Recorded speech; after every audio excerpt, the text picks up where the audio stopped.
ये पिक्चर्स देखो, इनमें क्या आपको डिफरेंस लग रहा है? पहले बंदे पे फेस फैट था, अभी फेस फैट नहीं है। किसमें आपको ज़्यादा अट्रैक्टिव लग रहा है? ऑब्वियसली जिसके ऊपर फेस फैट कम है। हमारी फेशियल अट्रैक्टिवनेस हमारी एंगुलरिटी और डेप्थ पे डिपेंड होती है। डेप्थ का मतलब गहराई। हमारी मैंडिबल और मैक्सिला जितनी गहराई से दिखती है उतनी अच्छी होती है। इसको हम जॉलाइन कहते हैं या फिर मैंडिबल भी कह देते हैं। तो ये जितने शार्प दिखेंगे उतने ही हमारा फेशियल अट्रैक्टिवनेस होगा। यूट्यूब पे आपको बहुत सारे वीडियोस मिल जाएंगे कि फेस फैट को कैसे रिड्यूस करना है, कीटो कर लो या फिर सॉल्ट अपने डाइट में इंक्लूड मत करो। पर मैं आपसे पूछना चाहता हूँ कि ऑनेस्टली बताना, आप इन चीज़ों को मरते दम तक कर पाओगे? ये चीज़ें सस्टेनेबल है? नहीं है। अगर आप 7 दिन तक अपना फेस फैट लूज करके फिर उसके बाद फेस फैट गेन कर लोगे, उसका मतलब क्या रहा? ऐसी चीज़ें करो जो कि सस्टेनेबल है और मरते दम तक कर पाओ आप। वो चीज़ है कैलोरिक डेफिसिट। कैलोरिक डेफिसिट का मतलब है आप अपने मेंटेनेंस कैलोरीज से कम खा रहे हो। मेंटेनेंस कैलोरीज का मतलब होता है जितनी कैलोरीज आपकी बॉडी को डेली एक्टिविटीज़ करने में लग जाती है या फिर आपके बॉडी को नीड है, तो उससे कम खाओगे तो आपकी बॉडी क्या करेगी? आपके फैट से कैलोरीज लेने लग जाएगी, आपके फैट को बर्न करके। जैसे कि ये फ़ोन है, इसमें 1000 mAh की बैटरी है। अगर मैं इसे ओवर चार्ज करूँ तो ये फट जाएगा। पर ह्यूमन बॉडी में ऐसा नहीं होगा।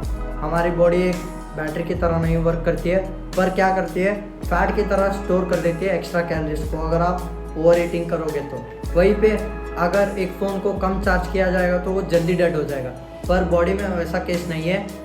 बॉडी क्या करती है, फैट को बर्न करके अपनी बॉडी को ज़िंदा रखती है। तो जब आपने कैलोरिक डेफिसिट के बारे में जान लिया और कैलोरिक डेफिसिट में रहने लग गए, तब आप नोटिस करते हो आपका फेस फैट जा ही नहीं रहा। क्योंकि फैट लॉस भी एक जेनेटिक प्रोसेस है।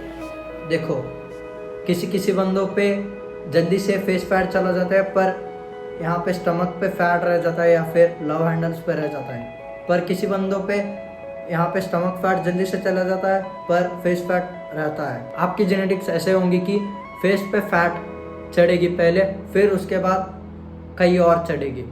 तो एग्जांपल के लिए मैं ही हूँ। जैसे कि आप देख सकते हो मेरे स्टमक पे उतना फैट नहीं है, विजिबल एब्स भी है, पर गौर से देखोगे तो मेरे इस चीक पे ज़्यादा फैट है, देख सकते हो। कंपेयर टू इस चीक पे यहाँ पे ज़्यादा फैट है। तो मेरे जेनेटिक्स वैसे ही है, तो मेरे फैट यहाँ पे चीक्स पे ज़्यादा कलेक्ट होता है कंपेयर टू यहाँ पे। मेरा यहाँ पे पहले जाता है फिर यहाँ पे जाता है। तो आप क्या कर सकते हो, अगर आपके साथ ये हो रहा है तो आपको कैलोरी डेफिसिट में ही रहना पड़ेगा, कोई और सोल्यूशन नहीं है। क्योंकि जब आप कैलोरिक डेफिसिट में रहोगे तब बॉडी यहाँ से फैट बर्न करेगी और एनर्जी लेगी।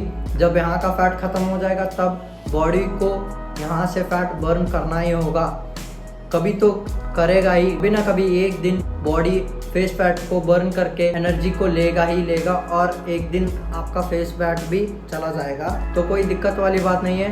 किसी किसी को जल्दी फेस फैट चला जाएगा, पर किसी किसी को लेट जाएगा, पर आपको कैलोरिक डेफिसिट में रहना पड़ेगा। और हाँ, अगर आप 21 साल से नीचे हो तो आपको फैट लॉस या फिर कैलोरिक डेफिसिट में नहीं रहना है, क्योंकि आप ग्रोइंग स्टेज में हो, आपका हाइट बढ़ रहा होगा, आपकी डिक बढ़ रही होगी, तो आपको कैलोरिक डेफिसिट में नहीं रहना पड़ेगा।